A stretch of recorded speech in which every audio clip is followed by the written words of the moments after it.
Bonjour et bienvenue à cette quatrième partie de notre conférence consacrée à la numérologie de la date de naissance en base 22 appliquée au tarot de Marseille.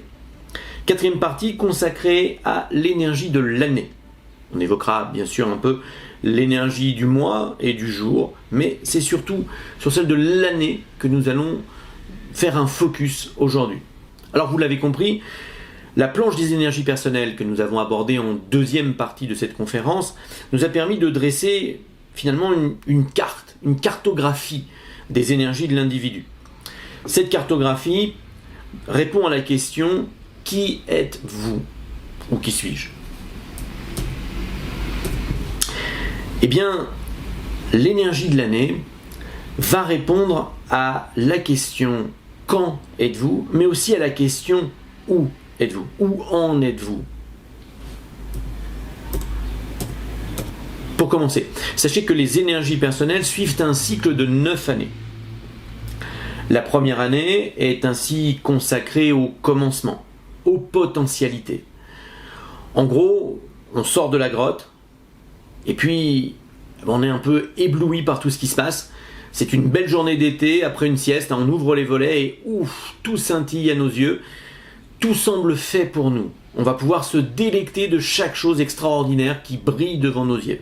Mais tout ce qui brille n'est pas or. Et l'année 2 va nous conduire à un peu plus de tranquillité. On va avoir affaire à une énergie plus yin en année 2. Et on va éprouver le besoin de se poser un peu.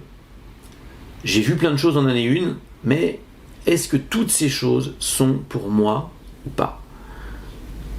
Ou peut-être même, n'y a-t-il aucune des choses qui a brillé en année 1 qui finalement serait pour moi ? Ou peut-être étaient-elles toutes pour moi ?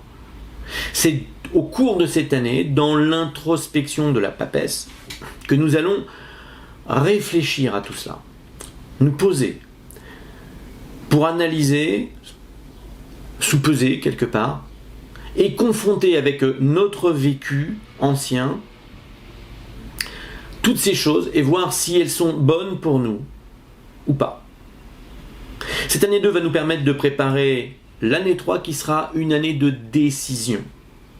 En année 3, sous la houlette de l'impératrice, eh bien l'individu, dans son année personnelle, va prendre des décisions et il va créer un plan d'action.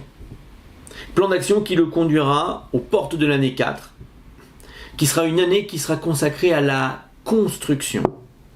Dans l'année 4, on rentre dans la matière, que ce soit sur un projet professionnel, un projet affectif, pourquoi pas, un projet de construction. Eh bien, c'est en année 4 qu'on va enfin poser les premières pierres efficacement. Dans cette année 4, on va marquer le plan carré, symbolique de la structure de la maison. Et puis viendra l'année 5, et l'année 5, eh bien c'est la pose du toit sur ce plan symbolique. C'est-à-dire que c'est le moment où l'individu va penser la spiritualité, le sens finalement de son entreprise. Il va donner un sens à tout ça. Et ce plan qui s'élève nous conduit vers le ciel pour cette raison. Puis viendra l'année 6. L'année 6, c'est une année de choix. On a pris une décision en année 3 et en année 6, on va opérer quelques choix, quelques ajustements. On va donner quelques légers coups de gouvernail d'un côté ou de l'autre pour corriger le cap afin qu'il nous emmène vers le meilleur.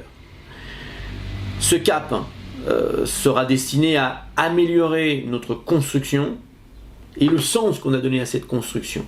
Et l'année 6 sera par ailleurs une année, c'est sous la houlette de l'amoureux, ce sera une année de contact. On va rechercher beaucoup de contacts, peut-être aussi pour trouver de nouvelles inspirations, pour affiner notre construction, affiner notre projet, le perfectionner. Le perfectionner grâce à l'apport des autres. Dans cette année 6, la plupart des sujets auront une envie assez grande de rester auprès des leurs, ou en tout cas de partager un maximum de temps avec ceux qui leur sont chers. Viendra ensuite l'année 7, et l'année 7, c'est l'année des fruits, c'est la fructification du projet. Eh bien, en année 7, si vous avez bien pensé votre projet en année 3, si vous l'avez correctement construit en année 4, si le sens que vous lui avez donné en année 5 est le bon, eh bien en année 7, vous aurez la possibilité de récolter des fruits juteux.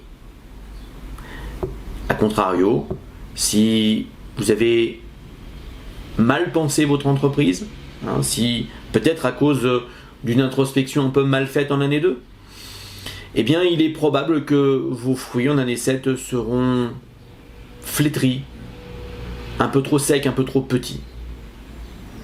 Viendra ensuite l'année 8. Dans l'année 8, on range sa chambre parce qu'on va avoir à y dormir, symboliquement.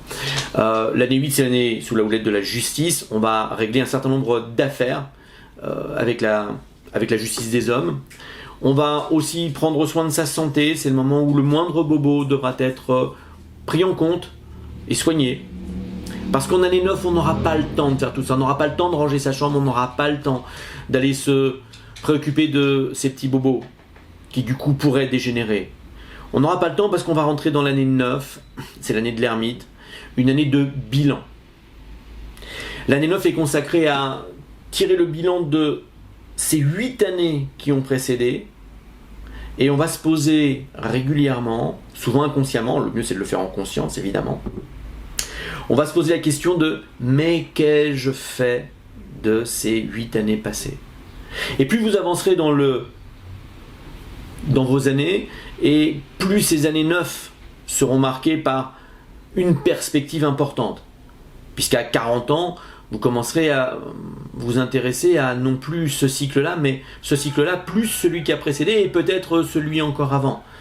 À 60 ans, eh bien vous augmenterez la perspective, etc. pour savoir où vous en êtes. Cette année 9, dans un bilan réussi, vous permettra de recommencer un cycle et une année 1 qui sera plus efficace et qui ira plus dans le sens de vos besoins. C'est tout l'enjeu de bien réaliser son bilan de l'année 9. On appelle également ce cycle le cycle de l'arbre.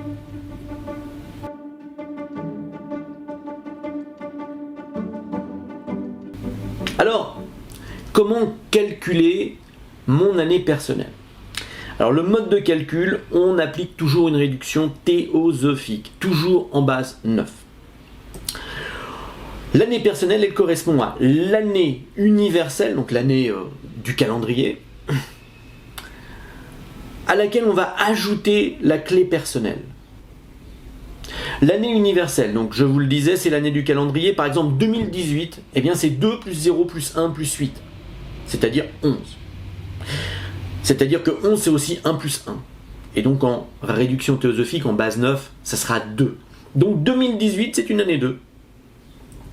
Et la clé personnelle, eh bien la clé personnelle, elle est issue de mon jour de naissance et de mon mois de naissance, réduit de façon théosophique. Je donne un exemple.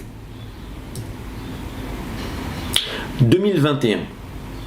2021 a une valeur universaire de 2 plus 0 plus 2 plus 1, donc 5. Prenons un cas au hasard et imaginons un Daniel qui serait né un 7 avril.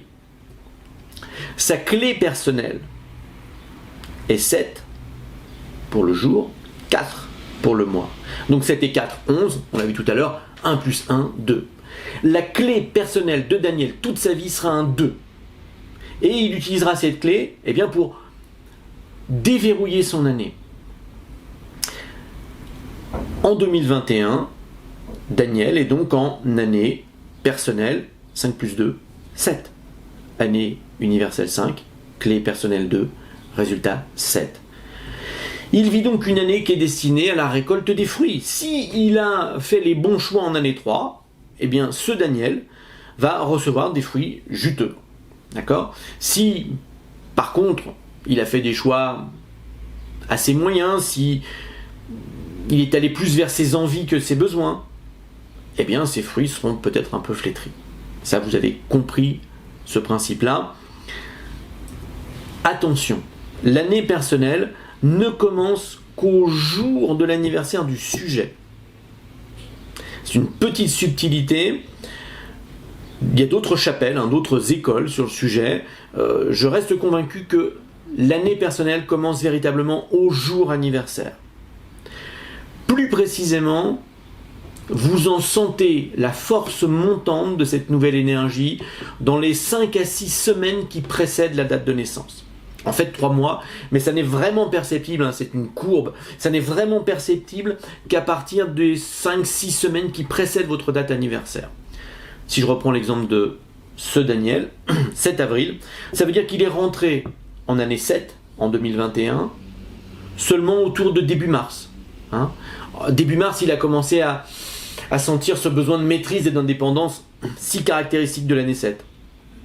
Il va avoir envie d'être indépendant, d'être en maîtrise, de récolter les fruits de ce qu'il a quelque part créé il y a déjà un certain temps.